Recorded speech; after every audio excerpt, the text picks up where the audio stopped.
조갑제 TV 시청자 여러분 안녕하십니까? 2021년 12월 1일 오전 10시 20분입니다. 조선일보는 그동안에 김종인, 이준석을 일방적으로 비호하고 윤석열을 일방적으로 비난하는 논조의 정치 기사를 계속 실어왔습니다. 주간조선 그리고 조선닷컴까지 동원해가지고 이게 도대체 무슨 의도인지, 더구나 김종인의 부정적인 면은 단 하나도 소개하지 않습니다.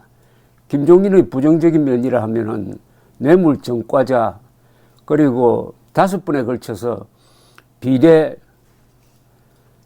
대표 의원을 했다든지 좌우를 넘나드는 기회주의라든지 이런 것은 지적도 하지 않고 80대라는 점도 지적하지 않고 오로지 김종인에게 정권을 주어가지고 총괄선대위원장으로 모셔와야 한다는 논지의 이야기를 하다가 보니까 자연스럽게 이준석 편을 들었는데 오늘이 결정판입니다. 오늘 일면 머리 기사 제목은 이렇습니다. 이준석 당무활동 당분간 중단, 대표 패싱 논란 속 일정 전면 취소, 윤석열 왜 그런지 잘 모르겠다. 그 다음에 이 안에 들어가면은 오면에 제목이 이렇습니다. 인선 갈등 한 달째, 정책 비전도 없어 윤 리더십 어딨나, 계속되는 불협화음, 국민의힘 왜 이러나, 문고리 3인방 측근 전횡 논란에 이준석 대표 패싱 갈등까지 겹쳐 선대위 인선 놓고 잡음만 가득, 전문가 윤 후보가 중심 잡아야. 이 제목만 보면은 이준석이 잠적한 거, 이 잠적이라기보다는 적전 탈령입니다. 적전 탈령은 군대 같으면은 사형입니다. 당대표란 사람이 이런 식으로 저 유치원생도 하지 않는 행동을 하면 되겠습니까? 거기에 대한 비판은 어느 하나도 없습니다. 이 지금까지 제가 소개한 제목 안에는. 그리고 취중 회복이라고 그러지 않습니까? 술자리에서 페이스북에 여기까지입니다 하는 글을 쓰고 잠적했다는 것 아닙니까?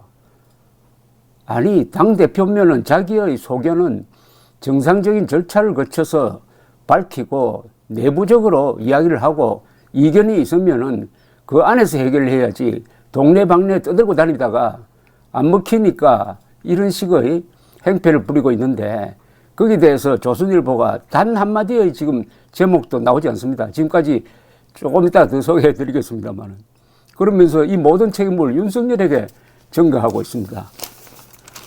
음주 회복 후 전화 끄고 잠적, 제1야당 대표의 태업. 여기 이제 조금 비판적인 내용이 나옵니다. 당내 이준석 처신 부적절 비판, 선대위직 다 내려놓나 관측까지, 주류의 대표 소외시키기 지적도, 이것도 물타기 합니다.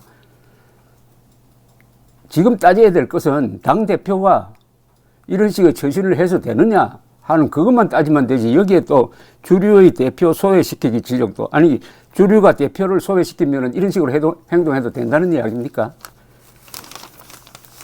그 다음에 사설까지 또 나옵니다. 사설. 당대표가 당무 거부, 후보는 리더십 의문, 야 뭐 하는 건가. 이 제목도 완전히 윤석열에게 불리하고 이준석에게 유리한 제목입니다. 당무 거부가 아니죠. 당무 거부한다는 말도 안 했습니다. 잠적한 겁니다. 그냥 탈령한 겁니다. 그런데 어떻게 당무 거부라고 근사하게 붙여주고 윤석열에 대해서는 리더십 의문이라고 이렇게 혹독한 제목을 붙입니까? 마지막에 이렇게 결론을 내리고 있습니다. 이 대표를 포함한 당내 의견을 수습해 하나의 팀으로 선대위를 이끌어야 할 책임은 윤 후보에게 있다. 이 대표는 늙고 낡았던 야당에 이준석 현상이라는 새바람을 일으키며 젊은 세대의 관심을 끌어모은 귀중한 자산이다. 식상한 인물들을 선대위에 배치한 윤 후보가 정작 이 대표와는 감정싸움만 한다면 국민 눈에 어떻게 비치겠는가. 완전히 이준석 대변인입니다. 식상한 인물들, 선대위의 식상한 인물들이라는 걸 어떻게 조선일보가 규정할 수 있습니까? 그러면은 김종인은 식상한 인물 아닙니까? 김종인은 식상한 인물이 아니고 지금 권성동이나 뭐 김병준 같은 사람이 식상한 인물입니까? 이게 지금 한국의 대표 신문이라는 조선일보 사설의 이 표현력이 이 정도밖에 안 됩니까? 식상한 인물들을 선대위에 배치한 윤 후보가 정작 이 대표와는 감정싸움만 한다면 국민 눈에 어떻게 미치겠는가? 이 대표와 감정싸움을 한다고요? 제 기억에는 윤석열 후보는 이준석 대표에게 단 한마디도 싫은 소리 한 적이 없습니다. 근데 이게 감정싸움이라는 것은 어디에 있는 겁니까? 이거는 완전히 거짓말 아닙니까? 사설이 거짓 정보에 근거해가지고 감정싸움 한다고 이준석을 변호하기 위해서 윤석열을 물고 들어가는 것 아닙니까? 식상한 인물들을 선대위에 배치한 윤 후보가 정작 이 대표와는 감정싸움을 한다면 국민 눈에 어떻게 비치겠는가? 이 말은 이 대표 하자는 대로 해줘야 된다. 즉 김종인에게 정권을 주어가지고 상황으로 총괄선대위원장으로 모셔와야 한다는 뜻을 포함하고 있습니다. 그러면은 윤석열 뒤에 상황이 있는데 왜 윤석열을 찍어야 합니까? 차라리 김종인을 찍지. 그러니까 김종인 미워서 윤석열 못 찍겠다는 이런 논리가 성립되도록 만드는 건데 지금 조선일보 정치 기자 또는 정치 담당 논설위원이 쓰고 있는 이 이준석, 김종인에 대한 이상한 편애, 윤석열에 대한 이런 편파적인 비판, 이게 결국은 뭘 의도하는 거냐? 의도가 하는 바가 있을 것 아닙니까? 이렇게 하면 그 결과로서 어떻게 되느냐? 결과는 문재명 정권이죠. 지금 조선일보가 하자는 대로 하면 문재명 정권 탄생 아닙니까?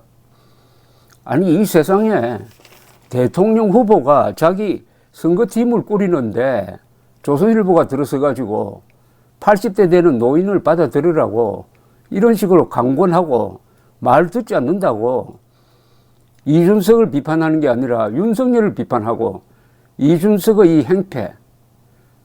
행패에 대해서는 그냥 형식적으로 넘어가고 이게 조선일보 정치 부문의 분별력이라고 한다면은 이건 좀 심각한 문제입니다.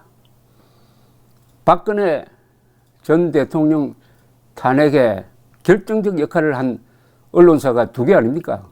하나는 조선일보고 또 하나는 JTBC 아닙니까? 그때 조선일보가 박근혜 전 대통령을 공격한 기사들, 우병우 당시 민정수석을 공격한 기사가 그게 정확했습니까? 오보 아니었어요.